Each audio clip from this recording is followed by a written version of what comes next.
all the fellow breweries here around the Gold Coast and in Brisbane saying to us, you are on the right track, you are doing great things, and we cannot wait for you guys to open up your venue. But it's pretty finicky doing it all by hand, but that's part of the joy. You get close to your product, right? This is the first time the two of us have owned a business, an agricultural business, so there's a lot of new stuff going on. So I think I still have quite a way to go, but yeah, my learning curve is like this. Back then, what was it, my second or third month here, and it was rush. I definitely feel lighter, and I feel I achieved a lot more. At the moment, one venue's enough, especially coming out of COVID. The hospitality sector's been knocked around a fair bit. And it turns out there wasn't a lot available, so we decided we'd have a crack at building our own. Pretty lucky to get it, I think, because the applications, there was 395 applications, and the applications closed within an hour of submitting.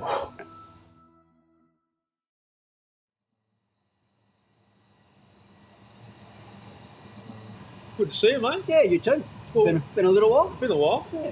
What do we got here? This is one of my newer beers. This is a Two Lizards. Two Lizards? It's a cross between a Japanese beer and a 4X Gold.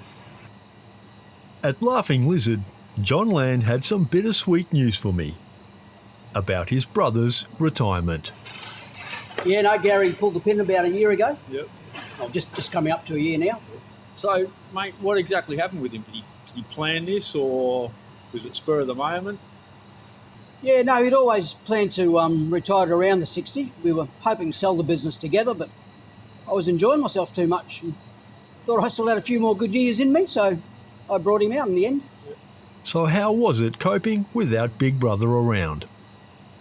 No, it hasn't really changed much at all. I've got some really good staff here. I have to work a little bit harder, of course, but it's all worth it in the end, and we're all enjoying ourselves at the moment. Yeah. Just as importantly, was Gary enjoying retirement. So has he been ringing you and teasing you about how good retirement is? Yeah, sort of. Still rings me when he wants a beer. We catch up most weekends. We play a bit of bowls together. He does a bit of travelling. But yeah, he's enjoying himself. There wasn't really time to miss Gary with the regular issues of running the business. Costs right across the board have skyrocketed just recently. Sugar's just about doubled in price. Gas has gone up 28%. Electricity's going up this year, they tell us. My beer malt's gone up about $75 a drum. Hops are going up anywhere between 20 and 40%. Everything's going up except for my wage. But, we're going to keep going. We believe we've got a good product and people will just keep coming back to us. So we're going to keep going while we can. And business as usual meant there was plenty of reason to. I still get new customers every week. I'll pick up 1 or 2, 3 new people every week. It's just getting our word out there. We're trying some new marketing at the moment as well, which seems to have kicked in a little bit. We've dumped the Google AdWords for the moment. I just felt that was sort of becoming a bit stale. And we're doing more video sort of introductions and that through Facebook and Instagram. Our first video went out yesterday on Facebook and I had 9,000 hits. So apart from keeping up with the times around here, what did the future hold for John? Yeah, well, I've just brought a block of land up the north coast. My plan is to retire and build up there. Mate, it sounds like you've got things pretty figured out. Yeah, no, it's all going to a plan so far. Yeah. In the meantime, you used to go on solo. Yeah, cheers. Good on you. While the crew at Laughing Lizard continued to do things the old-fashioned way, one brand's packaging had just taken on a life of its own. At Black Ops 2, it was finally time for me to check out their new machinery after it being commissioned. My first visit had made for some serious anticipation when it came to seeing this beast of a canning line in action. Mate, it is rocking and rolling. Here we are. It looks awesome. It's happening. Yeah. We finally got there. It's been 2.5 years in the making. And the excitement was a little infectious. Yeah, everyone's very excited about it. Obviously, when you first walk in, you see how big the machine is compared to our old machine, and the whole team's really rallied around it, and everyone's kind of taken on their individual roles, and it's going great so far. But this was about more than just speeding things up. So yeah, I could talk to you all day about how this line is going to allow us to hit our future sales targets and increase our productivity. But as a brewer, what matters most to me is quality, and the things that this line allows us to achieve in terms of improving our quality is second to none, and that's why I got it. So in terms of our fill level consistency, we're now plus or minus 1 milliliter. Previously, we were struggling to hit plus or minus 5. So that's a lot of beer that we were either giving away or falling short on, and it turns into loss that goes into the bin, unfortunately. The other thing is our dissolved oxygen levels. So the biggest determining factor when it comes to shelf life and flavour stability in beer is oxygen ingress. So we're at getting the lowest levels that we've ever had, which is increasing our shelf life, allowing our beers to taste fresher for longer. Yep, this was breathtaking. It was a world-class bit of gear, and it had been brought together by a world-class team. And although I'd seen it being commissioned just a few weeks prior, this experience left me a little speechless. The last time I was here, you began to tell me about exactly what the benefits are of having this particular setup, and it was something to do with not letting things back up and running things at a certain speed. So one of the key parts of the design of this line was ensuring that it was running efficiently. So what we want to make sure is that the filler itself doesn't actually stop. So if the filler stops, we lose beer, we lose productivity. So everything downstream of the filler and the sealer is spec'd up to be about 20% faster than the station before it. And then we've built in a little bit of extra redundancy with some accumulation conveyor tables. So that allows us to have about 5 minutes worth of stoppage time to clear any minor faults or jams. And we figured that's kind of a good amount of time to clear those small problems. Anything longer than 5 minutes, we're looking at some downtime. So we've been running it now for just over a month, and the filler itself has only stopped a handful of times. The new machine would nearly quadruple their packaging output. The last canning line we had was an 8 filler line. The new canning line that we currently have is a 24 filler. So we're running right now at about 200 plus cans per minute, where previously we were only running about 60 cans per minute. The production side of it has just increased dramatically, and it's really benefited everyone across the board. When it comes to big machinery, nothing ever really runs like clockwork, but Govs reckoned they were pretty close. Sure, so obviously there are commissioning teething problems. I don't like to call them problems, they're very much expected. We're talking about a multi-million-dollar high-speed, high-production filling machine. And to be honest, nothing really has kind of caught us off guard that we weren't expecting. It's all about dialing everything in to suit our packaging and our climate. And I'm pretty glad to say that we're 99% of the way there already. Although there was essentially need for less crew, for now they were keeping a watchful eye on things. So the old canning line we ran usually on 3 to 4 guys, depending on how big the run was. The new canning line here, we can run around 3 to 4 guys, but we're currently running with about 6 guys, just so we have everyone at each part of the line. And how was Govs' special invention coping with the speed of the surrounding equipment? Yeah, so obviously my prized possession on this line is our 4-pack applicator, which we designed built in-house here. Turns out we're not just brewers, we're also machine designers, and that's been something that's really a passion of myself and the guys here. That little machine's been running full speed for the past 4 weeks, and we're pretty happy with where it's at. So I think another few more weeks we'll iron out the last little kinks, and then we'll be ready to sell the rights to big multinational. With all this extra beer going out the door, I still had to wonder, could there be any side effects? Last but not least, mate, does it give you more time to relax? It sure does.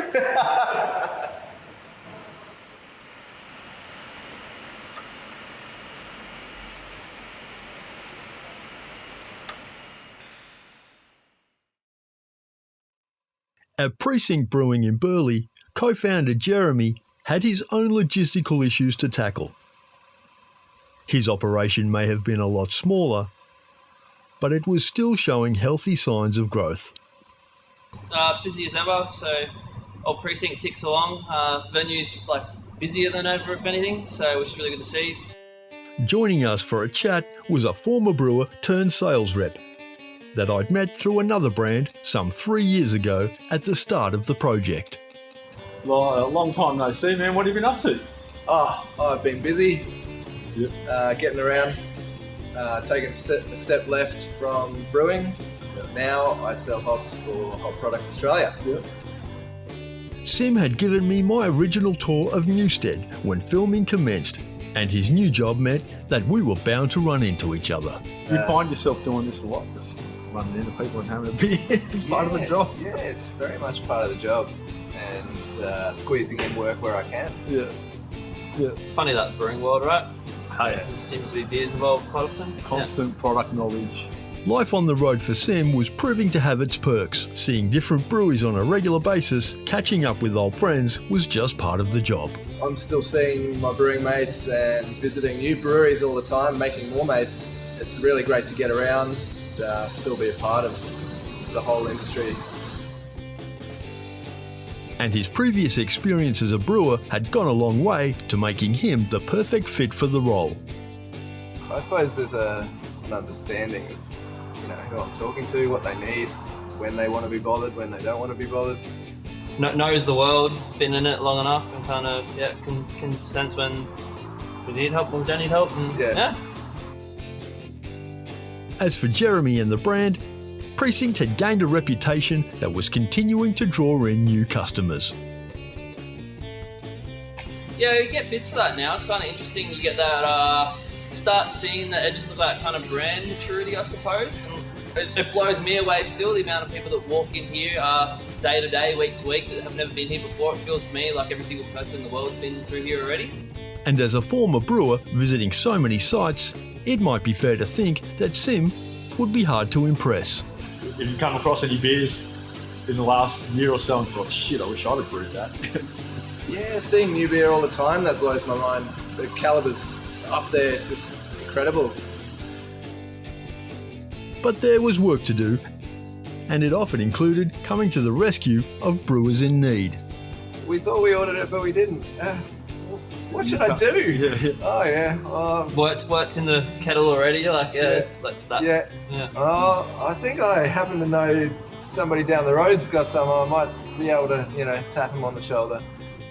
So with his constant look at the bigger picture, what did Sim think of the current state of the industry? Sure, you could say it's getting more saturated, but there's strength in numbers. It's a very collegiate industry. There's a lot of people helping each other out. There's even a bit of friendly rivalry or, encouraging each other to do better and become a stronger industry. People are just making better and better beer. Precinct was obviously one of those brands. We get requests from bars and stuff like that in Tasmania requesting to put stock on down there, so that's pretty mind-blowing to think that people that far away kind of looking for some of the beers that we're making. The spirit is there to succeed, and as small players do, we bond together, and that forms the patchwork that creates a really sort of interconnected community. And how was he feeling about his new place in it? Yeah, there's an important role there to be played with placing great hops into the hands of brewers to make the magic happen. He seemed pretty happy with where he was at, and I didn't need any more convincing. Cheers to more brewing. Cheers to beers, huh?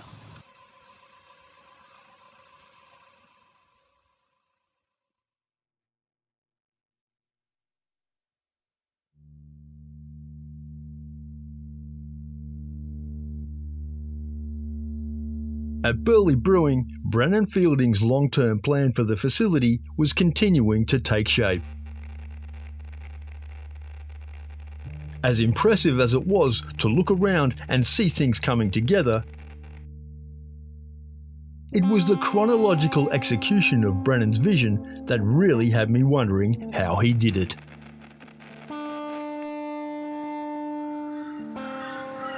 Mate, the last time we spoke, you mentioned that you had made a plan for this place and executed it almost to the week. Obviously, international shipping has put a bit of a spanner in the works. Exactly how close did you come? Well, I think we got very close. The idea was we had to reconvert the concrete area to receive the tanks. We had to pull the roof off twice to bring in all the tanks that we did bring in. And we had to pull the roof off twice during La Nina. And so it wasn't COVID, it wasn't shipping, it was the weather. That we couldn't get the contractors to get on the roof to pull it off because it was too dangerous. So, things got a little skewed, but not for the reasons we might have thought.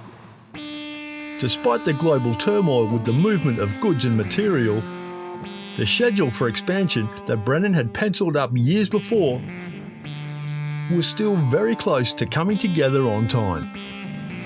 We're at the last stages of commissioning on this part of what we're intending to do. But of course, we're already rolling into, let's say, the third part. And so we're planning out years in advance for this growth. Because you can't just call up a company and go, drop in some tanks for it. Yeah. It's more complicated than that. You have to get stuff to fit in your area or the area that you have designed and the needs that you need, and you have to meet your biggest bottleneck before you go into other things. But as you expand, other things become bottlenecks. So it's a stage expansion, and you just don't plump in everything at once. With a large brewery in full swing, it couldn't have been easy to maintain production. But Brennan's team shared his vision of short-term pain for long-term gain. But everyone here is working towards what we're trying to achieve, which is to work within the hours that we set. So we're not 24/7, we're not 7 days a week. We're a family-friendly brewery. That's going 5 o'clock in the morning till 7 or 8 o'clock at night, working a couple shifts, 5 days a week. You get to go home, get the holidays off, get the weekends off. Waiting for new equipment would be an ongoing test of patience. But before that, it had to be conceived. Generally, you're looking at probably 9 months manufacturing and 3 months on the water. So it's that's a year. That's not even in the design phase.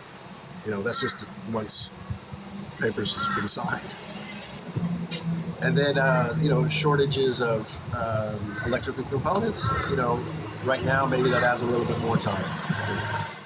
Some of the smaller spaces that Brennan had to work with presented some of the biggest challenges. Making things fit in here meant being as creative as the brewing itself. It's a single vessel that has two purposes. What it does is it gives you a bunch of flexibility to do what we want to do, which is have not a 24-hour, 7-day-a-week operation. We want to be able to do more production in a shorter period of time and let people go home to their families. But up and above the brewhouse and its capabilities, building a strong staffing culture had always been the main priority. Well, PETA always wanted to design this place. She wanted to make a culture that was really good to work for, and it's one of the things that she, I think, does a really good job at. I think we have just a great culture and a good retention of brewers that stick around here, and we just seem to be adding and adding, not people moving through, which I think is it's good. And a real testament to all of that combined effort was the fact that after all this, there was nothing Brennan would change. With all of your plans coming to fruition and your business being so developed, after all this time, is there anything you do differently? Oh, absolutely not. I think we are on track to do exactly what we intended to do. We thought about well in advance. It's not just a knee-jerk reaction. This is something that we see coming. It's like when we actually moved down here to this second facility. And that was a 2-year plan before we ever even moved one piece of equipment. And it had an exact number of days that we're going to do it in, and we beat it by 4 days. So this is another plan that a lot of thought went into it. Brennan had definitely played the long game to make Burley Brewing what it had become. But with the world continuing to crawl slowly out of COVID, what was his vision for the immediate future? As I've heard many other times that we're living with COVID. It's not going away. It's probably like the flu, 100 years ago. Pandemic. Yeah. You're living with it now, and you're saying you still are.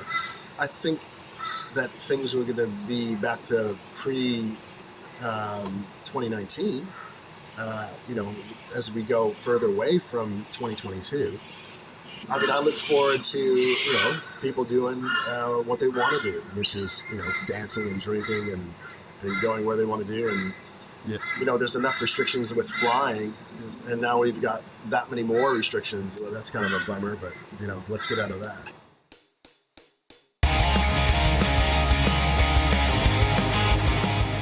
With travel restrictions out of the way, Brennan had recently given himself a break and returned to his home state of Hawaii. For a beer, of course. Some yummy hibiscus beer and a beautiful pale ale. Is your old brewery still there? No, you know what? I went by it. It had changed hands a few times. The equipment is all still in the building. Burley Brewing under license? I don't think so. A few weeks later, and one of Burley's biggest events of the year was on. Hey, Burley Brewing, Keg Jump 2022, Gold Coast, Queensland. After missing the last keg jump, this year I had to see the action for myself.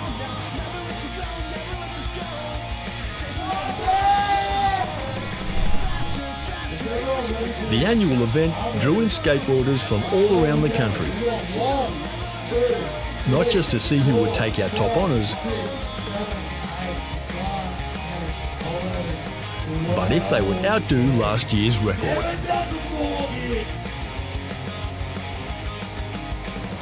The general chaos of a skateboard competition set in a brewery taphouse was quite the sight to behold. And Australia's top skateboarding talent didn't disappoint. The 2022 top prize was taken out with a gigantic effort of 14 kegs by one Danny Campbell. Brandon Burley Brewing beer. Their name will be on the can. Taking home a $2,000 cash prize and having a beer brewed in his honour. And the Burley Brewing team had proven yet again that they were all about taking home trophies of their own. In the past year and a half, we've taken a lot of medals across the board, but some big accolades as well. At the AIBA, we took out Best Pale Ale. At the World Beer Championships, we took out Best Black Beer. At the Brisbane Awards, we took out Best European Style Ale. So that's 3 very different styles of beer that are being appreciated by consumers and judges. So with all the experience of building an award-winning brand and continuing to challenge himself with more and more growth, it seemed like Brennan might be the perfect person to offer advice that would steer another couple of local brewers in the right direction. Speaking of making beer, in consideration of the fact that the guys from Drummond Valley are on the doorstep of opening their own tap house, what advice would you give to them? Plan for everything. Expect nothing. Enjoy the ride. Make sure that you may have enough good times so you can have a beer and laugh about it after, because there's going to be plenty of things that will go awry. And make sure you don't lose your passion. Every day I walk in here, go straight up to the fermentation.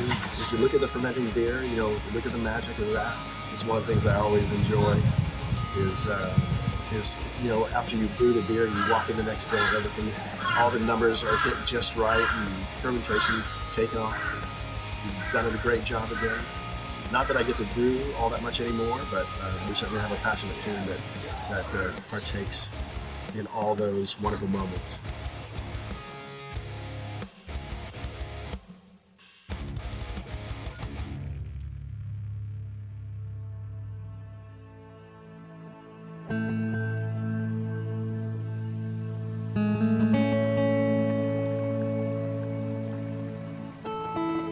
Winter was almost over, and I knew it was time to catch up with Pete and Luke for an update on their next move forward. It had been over 6 months since I'd seen them last, and I was keen to hear news of their progress in establishing their own tap house. But the general theme of the next message I would receive from Pete was far from the positive vibe I had got from them in January.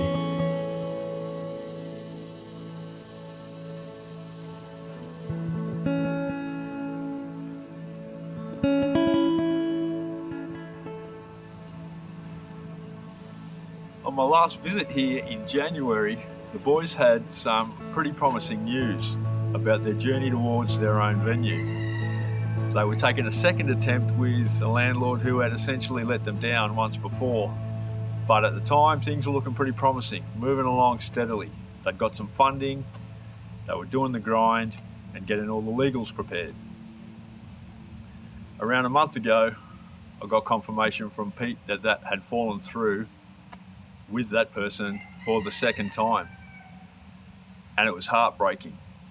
It wasn't just the venue that they'd lost, they'd also lost all the time and effort and the $50,000 government grant. With the industry at the local level being as tight as it is, the word had travelled fast, and everyone I've spoken to in the last few months has expressed the same thing. Just thorough disappointment. However, recently I've received some more news from Pete about a somewhat promising, different lease agreement. I'm hoping today brings something maybe permanent. I don't know what today's going to bring, but I know one thing for sure. These blokes deserve a break.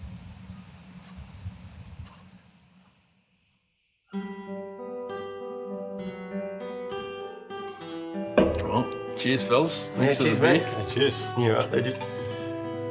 Good to see you both again. Yeah. Have you got some good news for me? Oh, we've always got good news, mate. We can make beer, we're fine.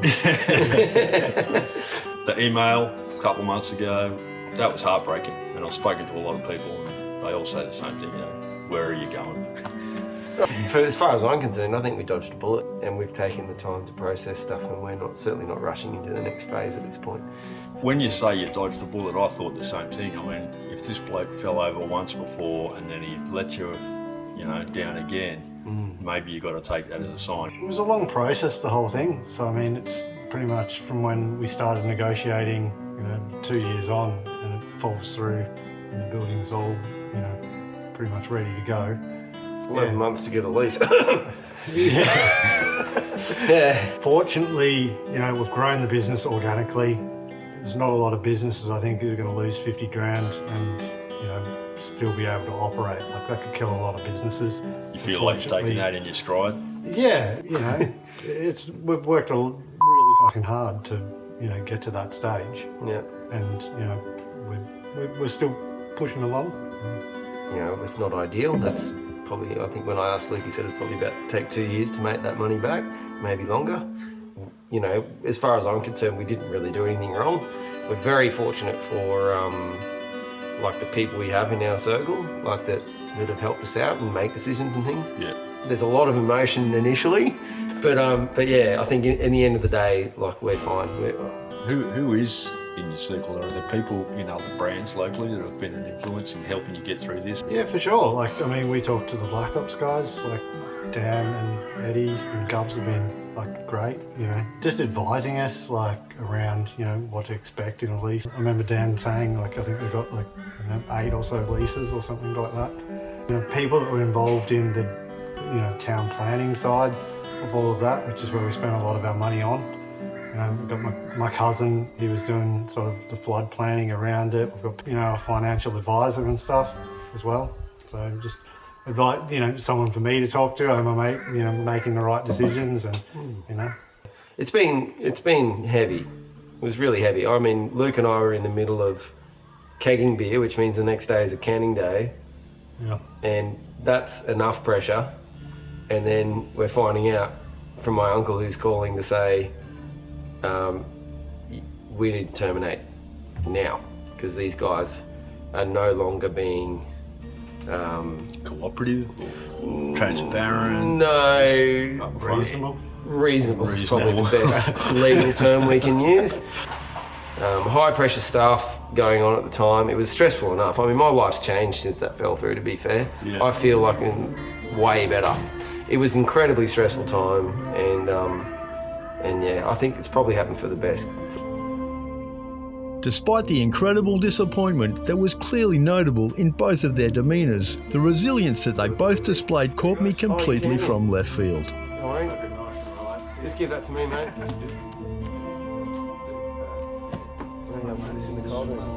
Obligatory cut of the dog. Thanks very much, man.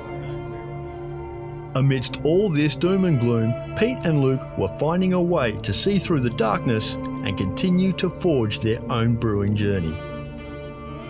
I'm really happy to hear that psychologically you've got that perspective on it. Yeah. Because it would have beaten a lot of people down really, really badly. Yeah. And for you to actually say, it's taken a weight off my shoulders and I'm sort of glad we're just moving away from that period. Yeah. Then it shows me. Well, it's resilience, that mate. You can't, you can't let this shit get you down. I mean, if Luke said to me, that's it, we're done, well, it's different. At the time, I was numb. I was completely numb. I was in the middle of kegging, well, we were in the middle of kegging, and I just remember just being like, I just didn't even know how to process it. I think it probably took me like maybe a week. How did you feel about it, Luke? I think it took me, you know, probably a week or, you know, sort of, you know, 4 to 5 days. I was pretty numb about it. I was pretty fucking upset about it as well. Yeah. Like, I think like the real thing is the time. I mean, there's a lot of work, but we've still got all that and we've learnt things out of it. So the work's kind of a bit so-so, but the time you can never get back. And that's what we lost. That's the key thing. It's pretty valuable for two blokes who are running an operation at your level. Yeah, big time. You don't have anybody else to swallow up all the other work while you're doing that. Yeah, 100%. So where are you at with the new lease agreement? You did sign something recently or put something in? No, it's nothing. No, so yeah, we're put an offer in for another much smaller place, but nothing's come of that. So I think owners' expectations of the market at the moment, like Pete was saying earlier, are a lot higher, and you know I think the market is turning downwards. Yeah. And I mean we made a reasonable offer, and you know there was multiple offers involved, all the same, so everyone was on the same page. Like that place that we put the offer in was probably worth around 1.125 million compared to the other place, and they wanted 2 for it. So it's an outlandish scenario at the moment. Like, you know, it's not the time to be making decisions and doing things. We can wait. Like I said, we can still make beer, mate. So you're comfortable and you've accepted the fact that you're going to stay here and you're going to do what you do. As comfortable as a guy lying on a cactus, but like, pretty much, All right. Well, I know you got a good future in brewing no matter where you are. Here's to you two, boys. Yeah, thanks, mate. Cheers, mate. Cheers, Danny. Legend. Not only were they determined to pick up the pieces of this major setback, but they'd found reason to return to part of their original plan. So is this the new lunchroom or what's going on here, boys? Oh yeah, it's our lounge room. So these are pretty fresh additions.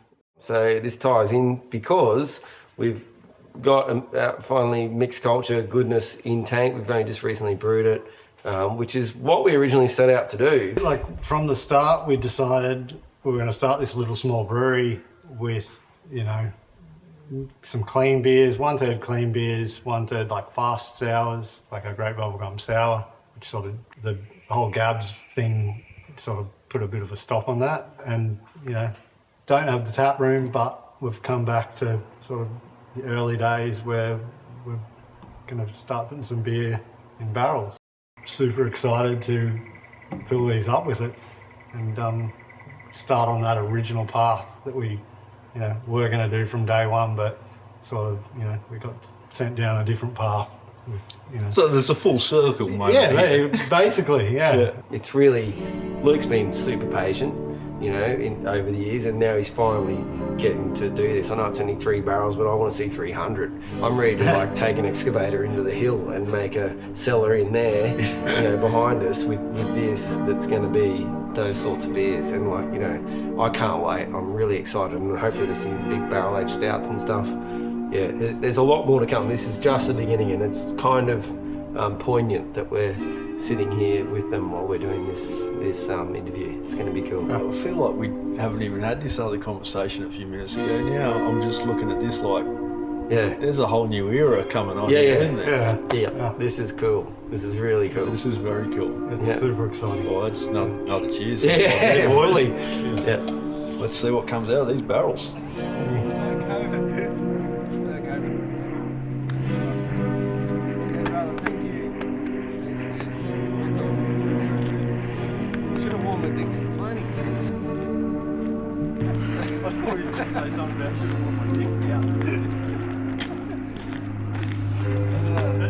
There you go.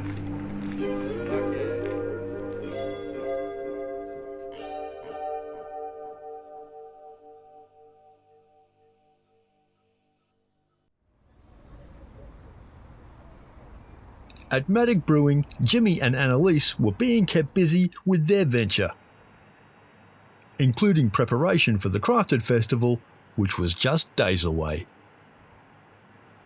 Mate, you're busy getting ready for Crafted. Yeah, we are. Yeah, it's getting close, right? Next week. I hear about this guava ale. Sounds interesting. Yeah, we made a guava session, actually. Yeah. So we wanted to make something lower in alcohol. How's things? Well, we are 10 months in now, and onwards and upwards, as they say here in Australia. Not only was the new brewhouse in full swing, but the small system that they had started on Still using the pilot system? We are. was still regularly being put to use. Before that was like my main brewing system. So all the beers that would come out were... And a regular event schedule was also in development. You see across the bar there, you like it. Now what you got to do, mate, you go up to her. Do you feel like you're starting to get a local crowd that are coming back on a regular basis? Absolutely. We see so many familiar faces that come in every week, and they always bring new friends and everything. The crowd is indeed really growing, which is amazing to see. And what about the local reaction to their beer? Is there anything particular that people are honing in on here? Because I tried the white IPA, I like the white IPA. I tried the foxtail, I like the foxtail. Have you got one beer that stands out? Oh, the quadruple. Really? Yes, 9.5% strong dark ale. It's actually our signature beer. It's beautiful dark beer. It's got nothing to do with Guinness, Porter or Stout. Dark chocolatey flavours and a little bit of burnt toffee. It's an amazing beer. Matic was all about bringing something new to the table, but not always through a determined plan. That was actually almost the first collab with Noisy Miner. That's how the white IPA came along. I changed it though, but I wanted to do a brew with Bill Foley from, back then in the day, Fortitudes and Noisy Miner. They have 2 brands. So we thought of a beer that could work for both of us, and that's how I started making that white IPA. That was actually changed the hops and made it my own eventually. But yeah, that's how it started. Brewer Mitch wasn't the least bit phased in upscaling from the garage. Did you imagine how this place would turn out, or how much beer you would be pumping out when you first began? I always knew it wouldn't be a smallish operation. Just talking to Jimmy about, kit size and fermenter size, and had sort of some decent plans to pump out a fair bit of beer. For him, operations were much the same as before, just with better results. Recipes haven't really changed. We've tweaked and adapted to the scale up. Brewing on a bigger kit, things almost happen a little bit quicker than they were in the garage. So, I mean, all the processes are still the same. You just got more beer at the end of it. And the function room with a view was providing a great perspective on the activity downstairs. And they're busy brewing downstairs today? Yes, absolutely. I'm actually not sure what we are brewing. What are we brewing today? I don't know. Me neither. I better go and find out. Yes, absolutely. Jimmy, what are we brewing today? Ooh. Reina? Yes. I like that. Yes. Joining them for the day's tasks was a special guest from the educational sector, looking to broaden her knowledge before passing it on to future brewers. So our brew house is 250 litres, and we've got a 250 and a 500 litre fermenter. It's all completely manual, so while it's good for the students to learn on manual equipment, it's really good for me to have a day out in trade. We want our students to get jobs at the end of the day, and they're hopefully going to go to a brewery like this one that's got some automation and some bigger tanks and things like that. You don't want them to be overwhelmed when Yeah, they get exactly. And for me as well, like if they're asking me questions about work placements or things they've seen out in trade, I want to be able to answer them as well. So what would Kate's biggest takeaway be from today? Automation is a big one. So there's a fair bit of automated measurement here. I've got a big PLC with temperatures and flow rates and everything on it, which we don't have. We're very much eyeballing things and temperature probes and stuff like that. And how was her time spent on bigger and better equipment going to serve her students? I guess as a fresh set of eyes to a brewery like this and someone in the education system, when you look at how big the industry's become, perhaps our fastest growing in the last 5 to 10 years, is there really a legitimate feeling in the education industry that spending the time to educate kids on a place like this, there's really jobs out there for them? Yeah, I definitely think that there's a need for training for new brewers. There's a huge amount of jobs available. Knowing what measurements to take and when and what to do if something's wrong. Often it's refer to the head brewer. But just having a basic idea of some troubleshooting and what you're trying to achieve at the end of the day is a good thing. It looked like there was enough going on to keep everyone busy. But if there was some spare time... You had run of the joint for the day, what would you brew? I like my saison, so probably just stick with something classic like that. Yeah. Lagers are always good to brew, or they're good to drink, so they're, brewing process is always rewarding as well. If you let me put an IPA through, I'd probably do that as well, but whatever, it's all good. Have you got a favourite here? Probably the Noble, I reckon. I like the Noble. It's our Golden Strong. So yeah, it's about 9% ABV. All Pilsen malt. It's just a good refreshing beer with a bit of a kick as well. For Annalise, the challenge of continually getting people through the door was getting a little easier. We have had a karaoke evening, and on Sundays indeed we've got live music. We do all sorts of events. Predominantly we've got every week trivia on Thursday and comedy on Fridays, and that is a really great show to attend. And I'm sure the local comedians were very comfortable in their new surroundings. Does everyone here hate paperwork? Yeah. Yeah, you hate paperwork? What do you hate about it? What? Exactly, right?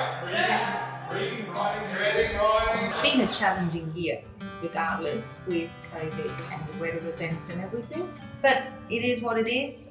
We managed to go full steam ahead, and every month we see that we are growing and we are getting stronger and stronger. As said, onwards and upwards. No, it's upwards and onwards. I don't even know.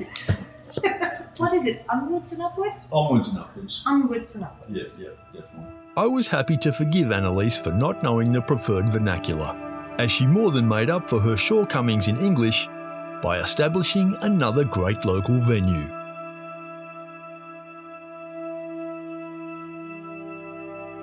A few weeks later, and it was every Gold Coast craft beer fan's favourite time of the year. The Crafted Beer Festival was on again, and for the first time, the event would take place over the entire weekend. Broadbeach would host craft beer brands and their fans for both Saturday and Sunday. Admittedly, Saturday's weather was a little on the gloomy side, but the Crafted Gates drew in big crowds nonetheless.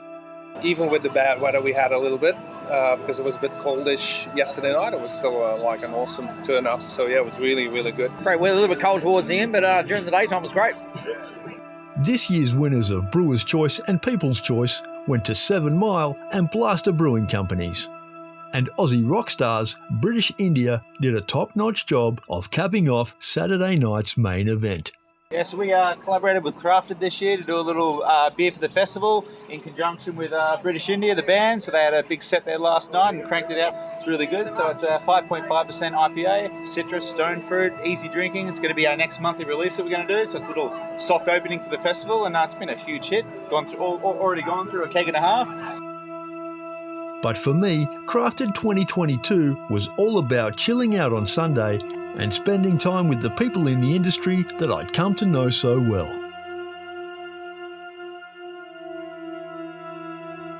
All the usual festival frivolity was taking place. Record crowds meant record beer sales. And a 2-day event was always going to be a stretch on the brewers' time and resources. Most of them were prepared with backup, they just couldn't keep it on site. Yeah, I had to restock this morning, so I went to the brewery to get a few new cans and had to restock on the wheat beer and all that kind of stuff. Yeah, no, it was really good, mate. Here we sold out of our lager tins, and we've got a keg waiting to go on today. And our great bubblegum sour, of course, sold out too. There were some surprise ones there too. Like, look out! Like, people drinking 8% beer, like it was flying, and Flying Fox too. Yeah, it's good. I'm really impressed. We went through a fair bit of ginger beer yesterday. It was our number one seller. It was flying out the door, and I had to go down to the brewery and pick up some more up this morning. Accompanied by my right-hand man Daniel Simmons, I was out to catch up with the BREWED in Queensland group and meet a few new faces. So yeah, banger of day. We ran out of a fair bit of our stock. Thank you to the Black Flag boys. They stopped into our venue at Aura and picked up some more stock for us today. It is a long way from Banyo, mate, but Crafted, you've got to come down. It's a great day. We do the Gabs every year in Brisbane. Our boss has gone to Melbourne a couple of times. It's just about spreading the word. If there's a festival that'll have us, we'll go. So lots of old cans went berserk. So I had to go to Brisbane last night to get some more stock for this morning. So back on track. We have everything. G-Force is there. People are loving it. So, core range, and that's a proof that our core range is solid.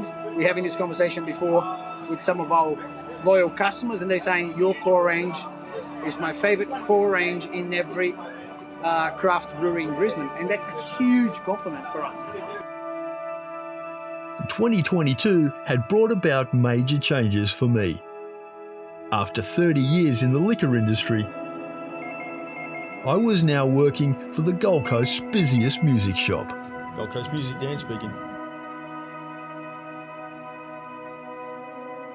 As sponsors of the stage, my Saturday was taken up with work duties to cover up the activity of the bands. But Sunday, I'd get back to doing what Crafted was all about. Former Lost Palms brewer Chris Smith had recently returned from New South Wales to develop a new Gold Coast brand. And quite the return he made. I am struggling. Day 2 of Crafted, so it's hard to back this up, but we're still here having a good time. One day is not enough to get all the beers done, so do 2 days instead. Although the 2-day event would be demanding on the brewers, most welcomed it as the perfect opportunity to get beer in front of a larger audience, some of which might not venture in on a typically bustling Saturday. And other than finding a new favourite beer, there was plenty to keep people occupied. Every year, it's sold out every year, so why not bring it back for a second day? do a whole bunch of limited release beers for the actual festival itself. So no, I think there's so many beers to try. You can't get through them all in a day. You know, we've got quite a few beers to choose from. So I really am hanging here and focusing on making sure people know what they're going to buy by the time they get there, so we're moving people through quickly. But yeah, outside of that, I think so. I mean, you know, that's what it's all about, is being adventurous and checking things out, and I think people do it well, mate. And more time for different people to get here. You know, like obviously some people can't get here on a Saturday and they can on a Sunday, so that's good too. For some of the crew, 2 days still wasn't enough. There's a lot of effort that we all put into it. I think it's a fantastic idea. And I think maybe next year we should do a long weekend, 3 days, and then you have even more. One thing was for sure though, it was definitely a sign of the industry going mainstream. And it's good to see this in this location on the Gold Coast. I think it just shows you what a strong industry the craft beer is coming. And you look at how many breweries, I think there's about 50 breweries here today. And the public's growing approach to craft beer was a clear sign of it. It's not just like, oh, just give me whatever. They really want to learn and taste all the different varieties, so it's good. Definitely on the right track. And all the support we're getting from all the locals and everything, it's quite awesome. Not all crew members were craft beer veterans. In 2019, we won Best New Brewer. So for Matt, he was our head brewer at the time, and yeah, that was one of our first awards that we won. I'm real proud of that one. So for me, before I started at Brewhaha, I did not drink craft beer. I was a bit of more of a Corona fan. It's an incredible industry, and the beers that are available now are next level. And we're now drawing record crowds. The amount of people that turned out yesterday, I think I heard on the grapevine there was the sellout yesterday was 7,000 tickets. The 2-day festival was good, it's a little bit more relaxed. I think all the vendors actually are having a bit of a better time today because we're not run off our feet. Despite all the beers that I tried over the last few years, I was still finding things that thoroughly impressed me. Look at any bottle shop you go to, the craft beer fridges are extending day by day. So I think it's perfect for the consumer. It's a big market these days for sure. Yeah, I lived over in Canada for about 10 years and it was growing over there. I came back to Australia and we're catching up, if not doing just as well as they are, you know. So yeah, no, it's not going anywhere. So because it's a steady growth, I think it's very positive. The breweries are getting more people involved, like brand ambassadors and sales people. So it's becoming more, you know, we are getting serious about it. It's not a little backyard home brewing set up anymore, you know, like, so the craft breweries are serious. We're getting serious about it. So we are not little breweries in a suburban area, we are big breweries now. And this festival had gleaned big results. A few sore heads this morning. Yeah, a lot of work for the teams involved, but we all love it. It's always a good vibe here. For the staff though, we probably just quietly kicked on a little bit last night, so I'm all right now, but I was a little rough this morning if I'm honest. But yeah, I'll kick on today. You know me, mate, I'm a professional. What's the plan? Just chilling, walking around, trying everyone else's beers, slinging these beers. So yeah, we'll just take it easy today. A couple of people didn't back up. Nah, you got to. I'm struggling, so it's hard. I get it. But 2 days is a bit long. A few beers in, I'll be fine. So.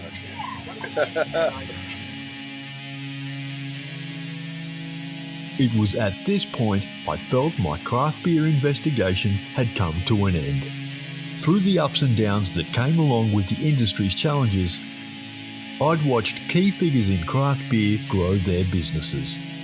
And although there would be tough economic times ahead, I figured for the brands that were still going strong, the biggest problem they'd have is coming up with names for all the new beers. There's talk of a mural, there's talk of building something, a structure outside as well. Plenty to do. Like a pergola? The brew house here, we've got to do the floor, all the drains and the holding tanks and stuff underground. Heaps. It doesn't look like much, but there's plenty to do. And we have proved two things. You can grow hops in Queensland and the hops themselves produce great beer. Well, yeah, I mean, we've been going for 17 years now. Not many businesses can claim to last that long. Like, I go into a bottle shop now and look through some of the fridges in there and go, there's so much stuff in here. Like, what do you choose, right? But also, how many people now in Australia live within 15 minutes of a brewery, right? Unfortunately, I won't even be at the soft opening. I'm going to be away. It doesn't matter if I'm still looking at beer. I have another holiday planned, and I'm emailed an owner of a brewery that I want to see, and I'm going to go, hey, I'm going to be in town on this day. Can I come by? I did have a look in the fridge and saw 1,000th batch. Batch 1,000. Batch yeah, 1,000. we're now almost up to batch 1,200. So things roll quickly. Yeah. Quite a milestone. Yeah. No, it was awesome. It's a great beer too.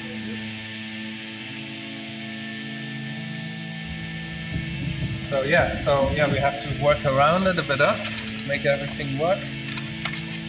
It's a logistic nightmare. But yeah. How are you feeling about tonight? Like, there's going to be a few more people. There's some seasoned drinkers, mate. I don't know. I'm a little bit concerned.